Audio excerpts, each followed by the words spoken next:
बिस्मिल्लाहिर्रहमानिर्रहीम। आज 9 अगस्त इतवार का दिन है, 2026 है।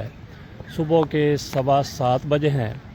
आज मॉडल टाउन पार्क में मैं मौजूद हूँ। यहाँ पे जावेद इकबाल भट्टी साहब क्रिमिनोलॉजिस्ट, उनका लेक्चर होना था, 7 बजे का टाइम था, लेकिन इस वजह से इल्तवा का शिकार हो गया ये लेक्चर कि यहाँ पे बारिश हो रही है, रिमझिम है। तो आपको मैं यहाँ के मनाज़र दिखाता हूँ। अब से थोड़ी देर पहले मैंने वो रिकॉर्ड किए हैं मॉडल टाउन पे। यहाँ पे इस पार्क में लोग वॉक के लिए आते हैं, एक्सरसाइज के लिए आते हैं, सैर के लिए आते हैं, और इसके साथ साथ इतवार की सुबह को कुछ लोग यहाँ पे नाश्ता करने भी आते हैं।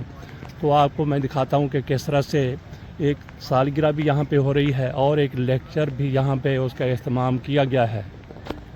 कनेक्ट कर दे तो किस तरह पता चले मैं कनेक्ट होया ਇਹਦੇ ਵਿੱਚ ਹੁਣ ਪੈਗੰਬਰਾਂ ਤੋਂ ਥੱਲੇ ਆ ਗਈ ਸੂਫੀਜ਼ਮ। ਉਹ ਆਪਣੀ ਸੋਚ ਵਿੱਚ ਕਹਿੰਦੇ ਨੇ ਕਿ ਮੇਰੇ ਸਾਹਮਣੇ ਅੱਲਾਹ ਤਾਲਾ ਦੀ ਜ਼ਾਤ ਆ ਗਈ ਜਾਂ ਮੈਂ ਉਹਨਾਂ ਨੂੰ ਹਮਲਾ ਹੋਇਆ।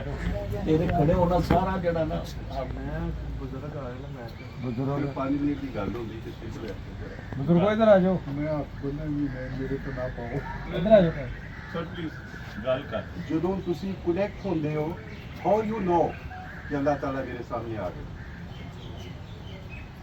ਉਹ ਤੁਹਾਡਾ ਆਪਣਾ ਹੀ ਜਿਹੜਾ ਸਬਕੌਂਸ਼ੀਅਸ ਹੈ ਉਹਦੇ ਨਾਲ ਡੀਪ ਜਾ ਚੁੱਕਿਆ ਹੁੰਦਾ ਹੈ ਕਿ ਤੁਹਾਨੂੰ ਫੀਲਿੰਗ ਹੁੰਦੀ ਹੈ, ਅਨਲੈਸ ਕਿ ਤੁਸੀਂ ਕਿਸੇ ਨੂੰ ਛੂਹੋ ਜਾਂ ਉਹ ਤੁਹਾਨੂੰ ਛੂਹੇ। ਇਹ ਐਕਸਪੀਰੀਅੰਸ ਇੰਡੀਵਿਜੂਅਲ, ਅਗਰ ਇਹ ਜਨਰਲਾਈਜ਼ ਹੋਏ ਤਾਂ ਅਸੀਂ ਸਾਰੇ ਦੁਆ ਚ ਲਾ ਕੇ ਅੱਲਾਹ ਤਾਲਾ ਨਾਲ ਇਨਕਲਾਮ ਹੋ ਜਾਏ। ਕਿ ਜਿਹੜਾ ਇੰਡੀਵਿਜੂਅਲ ਐਕਸਪੀਰੀਅੰਸ ਹੈ ਉਹ ਤੁਸੀਂ ਸਭ ਤੇ ਲਾਗੂ ਨਹੀਂ ਕਰ ਸਕਦੇ। ਤੁਹਾਡੀ ਸਟੇਟ ਆਫ ਮਾਈਂਡ ਹੋ ਰਹੀ, ਤੁਹਾਡੀ ਹੋ ਰਹੀ, ਤੁਹਾਡੀ ਇਬਾਦਤ ਮੇਰੇ ਕੋਲੋਂ ਡਿਫਰੈਂਟ ਹੈ। ਇਸ ਤਰ੍ਹਾਂ ਬਹਿਰਹਾਲ ਜੀ ਇਹ ਜਿਹੜੀ ਵਨ ਵੇ ਕਮਿਊਨੀਕੇਸ਼ਨ ਉਹਦਾ ਜਵਾਬ ਕਦੀ ਨਹੀਂ ਆਇਆ। ਹੁਣ ਇਹ ਪਤਾ ਚੱਲਣਾ ਕਿ ਤੁਹਾਡੀ ਦੁਆ ਕਬੂਲ ਹੋਈ ਹੈ ਕਿ ਨਹੀਂ। ਅਸਲ ਪੁਆਇੰਟ ਹੈ ਕਿ ਦੁਆ ਕਰਦੇ ਅਗਰ ਤੇ ਵਿਦਿਨ ਵੀਕ ਕਿ ਮੇਰੀ ਦੌਲਤ ਜ਼ਿਆਦਾ ਮਿਸਾਲ ਕੀ ਹੈ ਕਿ ਅੱਲਾਹ ਤਾਲਾ ਸਾਡੇ ਮਾਲੀ ਹਾਲਾਤ ਤੇ ਕਰ ਹੈ ਜੀ ਮੈਨੂੰ ਪਾਸ ਕਰ ਦੇ ਜੋ ਦੁਨਿਆਵੀ ਲੈਵਲ ਦੇ ਵਿੱਚ ਮੇਰਾ ਬੇਟਾ ਗੈਰ ਮੁਲਕ ਚਲਾ ਜਾਏ, ਅਗਰ ਤੇ ਉਹ ਕੰਮ ਵਿਦਿਨ ਵੀਕ ਹੋ ਜਾਂਦਾ ਹੈ ਕਲੀਅਰ ਇੰਡੀਕੇਸ਼ਨ ਹੈ ਤੁਹਾਡੀ ਦੁਆ ਕਬੂਲ ਹੋ ਗਈ। ਠੀਕ ਜੀ। ਔਰ ਦੁਨੀਆ 'ਚ ਹੁੰਦਾ ਵੀ ਲੇਕਿਨ ਜ਼ਿਆਦਾ ਨਹੀਂ ਹੁੰਦਾ। ਇਹ ਵੀ ਬੜਾ ਫੈਕਟ ਹੈ। ਹੁਣ ਜ਼ਿਆਦਾ ਕਿਉਂ ਨਹੀਂ ਹੁੰਦਾ? ਤੁਹਾਡੇ ਖਿਲਾਫ ਜਿਹੜੀ ਬਦਦੁਆਵਾਂ ਨੇ ਉਹ ਵੀ ਹਵਾ 'ਚ ਹੋਈ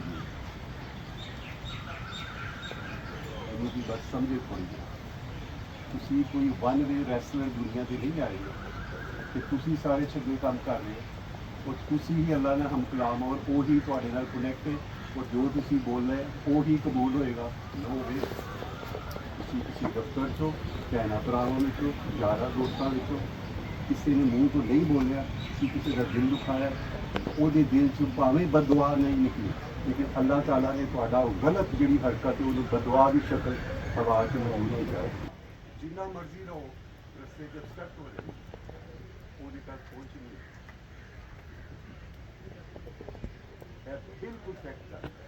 ਬਹੁਤ ਹੀ ਲੋਕ ਮੈਂ ਦੁਨੀਆ 'ਚ ਦੇਖੇ ਜੀ ਸਾਡੇ ਕੋਲ ਹਰ ਚੀਜ਼ ਮੌਜੂਦ ਹੈ, ਮੇਰੀ ਦੁਆ ਨਹੀਂ ਹੁੰਦੀ ਲੇਕਿਨ ਸਭ ਤੋਂ ਪਹਿਲੇ ਦੇਖਦੇ ਨਹੀਂ ਉਸ ਦੁਆ ਨੂੰ ਰੋਕਣ ਵਾਲੀ ਕੀ ਵਜੂਹਾਤ ਸੀ ਉਹ ਤੁਹਾਡੇ ਅੰਦਰ ਨੇ। बिस्मिल्लाहिर्रहमानिर्रहीम। आज 9 अगस्त इतवार का दिन है, 2026 है। सुबह के 7:15 बजे हैं। आज मॉडल टाउन पार्क में मैं मौजूद हूँ।